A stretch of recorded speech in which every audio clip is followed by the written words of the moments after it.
Hey, Troy here. Thanks for always keeping it real with me. Today, we're doing a very special Keeping It Real today, and I'm here with the one and only Miss Lisa Quam. Lisa, Hi say hello. everyone. Hi. Thanks for having me, Troy. Well, thanks for being here today. Well, actually, I'm here today, You're I in my guess, Zen right? zone. I'm in the Zen zone.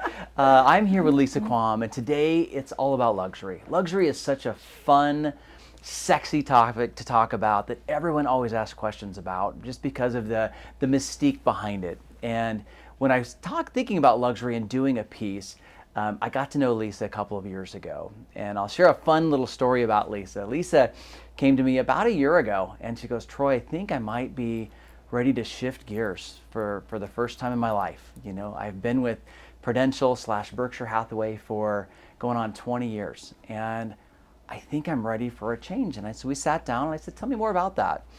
And as we talked it through, it was clear what Lisa was looking for. And it was really expanding the knowledge that she has in the luxury market and helping others understand how to do luxury effectively, efficiently, and in the best way possible. And I said, "Well, Lisa, we can help you with that." And lo and behold, that was a year ago, and Lisa's still with us today. We came up with some interesting things to do, and I won't get into much more of that because she'll probably talk about that today. But Lisa, let's talk a little bit about your background. I got a few questions for you. Okay. So, you just told me you were born and raised in Germany. Is that Yes. correct? Not raised, Not born. raised, born. Okay. I hightailed it out when I was 3 months old. Oh my goodness. Oh, so you don't remember a lot about it. No. Okay. No, not at all. And where did you go at right after the age of 3 years old or 3 months old? So was raised primarily in the Midwest. Okay. So Illinois, but came here in 1979. Wow. Yeah. So I've seen a lot of changes. So you're basically a veteran here in Yeah, Las Vegas. I would say that. Honestly, Yeah. you know. So 79, and prior to real estate, what did you do prior to real estate?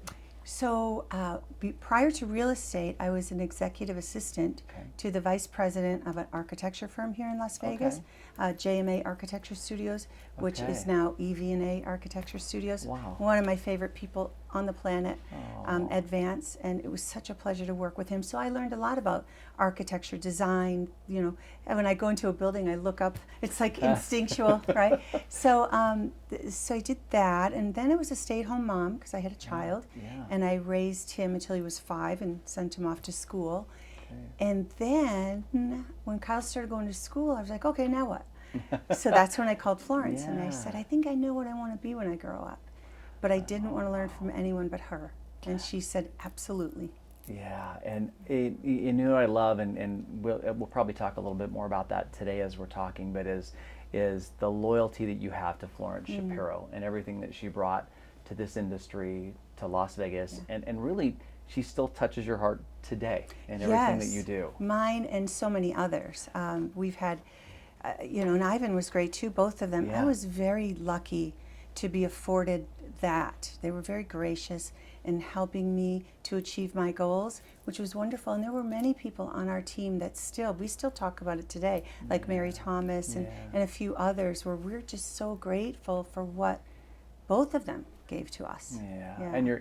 And you're carrying that through. That was a big part of our conversations a year or so ago, was paying it back and sharing and doing what Florence did for you, for others. 100%. Which you're doing right now as you're growing, which is really cool. Yeah, it is cool.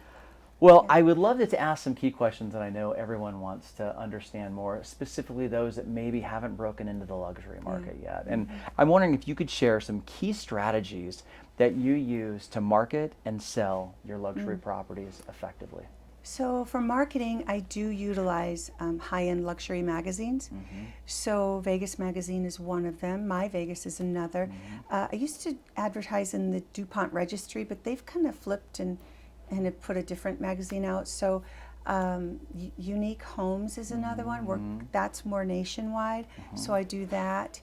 And then, my sphere. I look at other agents as not as competition, but as associates, because that's what they are, right? So I tap into them, and we have wonderful relationships with high-end luxury agents, and I love working with all of them. So I tap into that, and then my sphere, Yeah. and that kind of thing. Yeah. And I know there's those special, unique properties once in a while that we'll actually be able to push through to the Wall Street Journal on the behalf of the brand. 100%, yeah. And then the same way with a lot of the brand magazines Exactly. that we carry through as well to hopefully Prestige continue and all that. And even we put some PR work behind it too to help with some of that. And you've had a couple of great articles written as well. And I think it was in My Vegas or it was Vegas, one of the two, where you had some great articles as well. So. What qualities and skills do you think are essential for someone to succeed in luxury real estate? And I know it's a big question. Man, maybe pick your top, few on something like that. So in luxury, I think it's important. Pricing is key. Yeah, there's many sellers out there that often think that their home, especially with this market that we've seen the past couple years, I've noticed that some sellers are still not on board with the shift. And I feel that as a luxury agent, as an agent in general, it's important to have those conversations with your sellers. I remember Florence always used to say, if a seller wanted to price it a little high, she'd go, okay, we'll do that for 2 weeks with the understanding that I'm coming back, right? Because if we just tell our clients what they want to hear, that lasts for a minute. Exactly. And you're not doing your service to them. And so they're going to end up frustrated and angry, and you're not going to sell it. So it's having those, I feel that they're not hard conversations, they're just real conversations. And I feel if you're upfront, transparent with your sellers, they respect that, right? Yeah. So it's not always what they want to hear, but they know that you're being honest, and you have, the data to support that, right? Yeah. So you don't go willy-nilly, you kind of just have that. And that's what's great about our industry, is that we do have the data to support what we're doing. And once you know and you're comfortable with being able to capture that data and present it, the rest is, in my opinion, it's just wonderful. It's cake, because you're doing the work on the back end. And I often tell my sellers too, I'm like, spend a little money on the front end to get more on the back end, right? So I think appraisals, inspections up front are key. And I really always try to go for that in the beginning, because we can get ahead of things that maybe we didn't know were wrong with the property or just broken. And so if you do that and you make your property as pristine as you can in the beginning, people, they get out of that seat to come and look at it. Yeah. So I think those things are important. And then another one that's very is key to me is speak less and listen more. You can glean so much from a person as to why they're selling, as to what their objectives are, and all of these things, whereas if you're talking, you're not listening. Yeah. So I think that's important too. I love that. We call it pre-communication as a leadership team. We need to pre-communicate what we're going to communicate. And therefore, if the price is too high, I'll see you in a couple of weeks. Exactly. And facts battling emotions. We talk a lot about that as well. People do get angry because my neighbor just sold for this. Why is my house not worth that? Well, let me show you what the market's done over the last 30 days, 60 days, 90 days. And they can't get angry with you because it's just the facts. It's the data. It's the facts, and we'll always win over that. So pre-communicate, battle facts, battle emotions with your facts. Yes. And obviously, great rule of thumb always is just listen more, talk less, and learn. Yes. So thank you for that. How do you build and maintain relationships with high net worth clients? It's a different animal. People live a different lifestyle. Their expectations are completely different. So many people want to get into luxury, but oftentimes they don't understand what it takes to get into luxury, and sometimes they pull back and go, nope, I think I was good with what I was doing. And that's okay. Correct. Right? It's not for everybody. For me,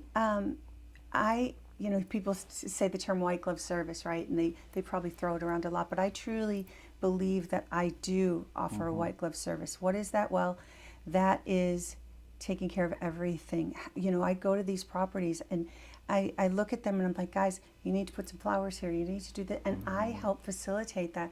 I am there the whole process. I'm there for the photo shoots, the inspections, the appraisals, everything. And it's not just for my luxury clients, it's for all my clients. Of course. Right? Of So, course. because what that does too is if it's a median priced home, it's going to up that price. Of course it is. If you're going to really make that home as best as it can be, show ready in every way, that's going to make it go. And so Yeah. I love doing that. Yeah. I get giddy about it. It's funny because Florence used to get giddy too. But it's just so easy for me. I love that part. Just being able to walk into a place and go, okay, we need to kind of do this, that, and this. And it's fun. And it commands more of a price point. It does. When you're paying attention. And so when I talk about white glove service, it truly is white glove service. Yeah. I do everything. I'm at the photo shoots. I don't give it to anyone else to do. I am there for every showing. And with that said, if I do a showing, I make sure that doors are locked that I never even touched, because their security of their home is incredibly important to me. And so I do all of that and make sure that the home is secure, the alarm is set, no doors are unlocked, that kind of thing. And that is a white glove service. It is. Yeah. It's safe to say that expectations are much higher with high net worth clients. And so really, as a luxury professional, it's our job to make sure that if their expectations are here, we're doing this. 100%. We're exceeding their expectations. Again, making sure doors are locked, making sure if the pool shouldn't be running, making sure the pool is turned off. Just all the little, every single light's turned off. The blinds are set to where they were before. The music's turned off. Every little thing. And I love what you just said was perfect. That service should never stop at the high net worth level. It should run with every property and that we work because with. it's who you are as an agent. Correct. And as a person, right? So you're representing, and they've given you that honor to do that, and I don't take that lightly. And so I am very protective of my clients and their home. Well, and it runs hand in hand with what we, how we exemplify our brand as well. Your personal brand and our globally recognized brand too. So I love that. Can you describe a particularly challenging transaction you've handled and how you navigated it? And I ran this question by you a few minutes ago, and you're like, "Oh my gosh, Troy, yes." And I said, "Should I scratch that one?" You said, "No, I'm good with it, but I can remember it." Yes. Yeah, and this is, I always say that this business is 99.9% people and personalities, and being able to navigate those personalities to come out on top for your client. So I did have an agent and clients that were very difficult, to say the least. That contract went in and out of escrow 6 times. I said 6. Oh, wow. And so I lost sleep, but I closed it.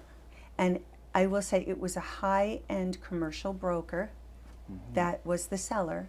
And I actually got that listing. It's still one of my favorite homes today. Okay. I got that listing by door knocking.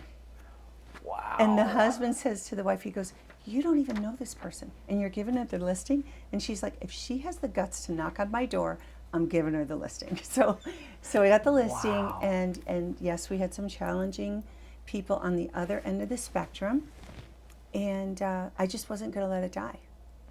And we closed it 6 months later. Wow. 6 It's on my times. website if you want to see my testimonials. Okay, yeah. Yeah. It's the big long one. Okay, well, good. Well, and well earned. Well earned. For sure.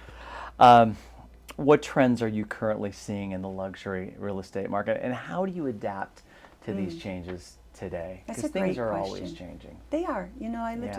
I lived through 2008, Yeah. and I was pretty green at that time, and I survived that. So real estate's always going to do this, right? And it's a ride that we ride out. The trends I feel are for, like, what's coming down the pike. I think that's a good thing. I feel that we have sold ourselves short for so many years, not showing our value to our clients. So I think that's going to change, and I'm happy about that.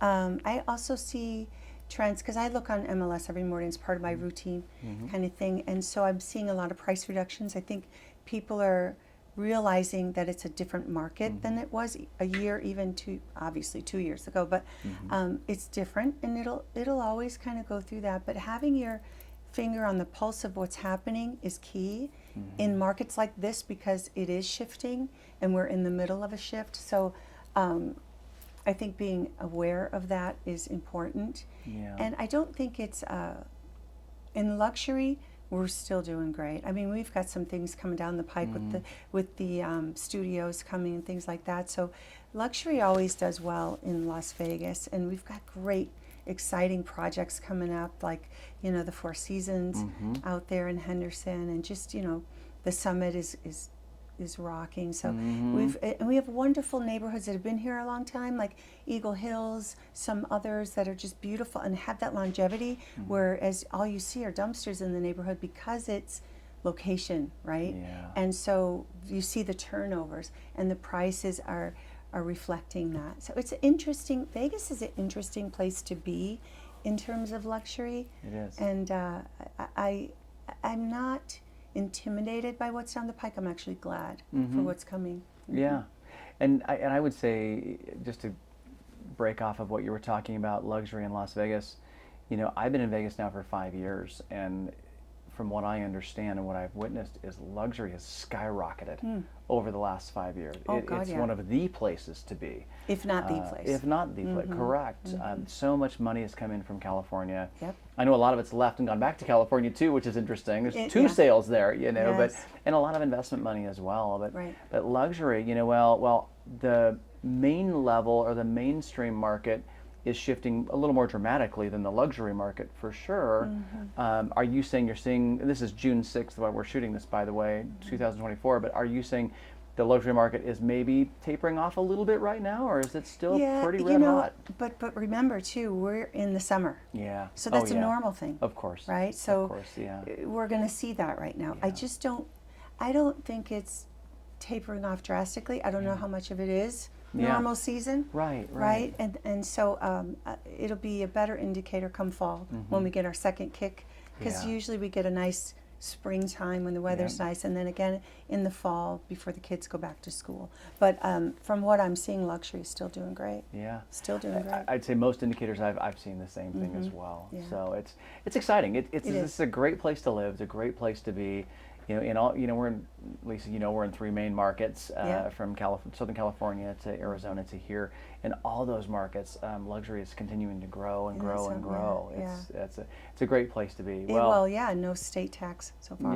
Yeah. So, you know, for businesses, it's great, and they're migrating here still. Yeah. So I like Well, that. and clearly it's growing. You're growing. You know, I mean, you're growing your company inside of our company right now. We've part of the conversations we had a year ago, you now have 3 team members. You're growing your team for the first time. And they're beautiful, wonderful ladies. They are great. And I picked them all because each of them in their own way is fierce. I don't know if they know how fierce they are, but they are. They've overcome some challenges within their own personal lives that most of us couldn't deal with, you know. So I think they're going to do wonderful, and I'm excited to see how they do and be a part of it. Like, I'm honored to be a part of it for them. It's so cool. And Lisa, that's one of your biggest differentiators, and it's why you do so well, is you clearly have a serve first mentality. You're giving tips and pieces that were given to you so many years ago, and you're giving it wholeheartedly because you genuinely want everyone to do better. Absolutely. I mean, I think when you hold things to chest, right? You're not, first of all, you're not open to receive either. Right. But I feel that in our industry, there's clients for everyone, because everyone's personality is different, and what they bring to the table is different, and clients' motivations are different. So I'm not intimidated by other agents and things like that, because my business model is different, and that's okay. And so I am very grateful to be in this industry and have learned from who I learned from, and be able to pass it on so they can be, you know, upstanding contributors to our industry, right? So I'm excited for them. I love that. You exemplify everything that we want to do inside of Berkshire Hathaway Home Services in Las Vegas and Arizona and California. So Lisa, thank you so much for taking a tremendous amount of time today to hang out, talk about luxury, talk about your journey a little bit. I am so blessed you're part of this team and part of this family, and I just love working with you. So thank you for all you do. Absolutely, and thank you for having me, because I started with this company, and it's always been wonderful to me. So awesome. And thank you for filling Mark's shoes so brilliantly. Oh, you're It's very great. kind. You're Yeah. very kind. Thank you you. so much. Well, have a great rest of your day. Thank you. Thank you all for tuning in today. I hope you wrote those tips and nuggets down. If not, it lives here on this YouTube channel. You can get it anytime. Yeah. We'll talk to you later. Bye for Bye. now.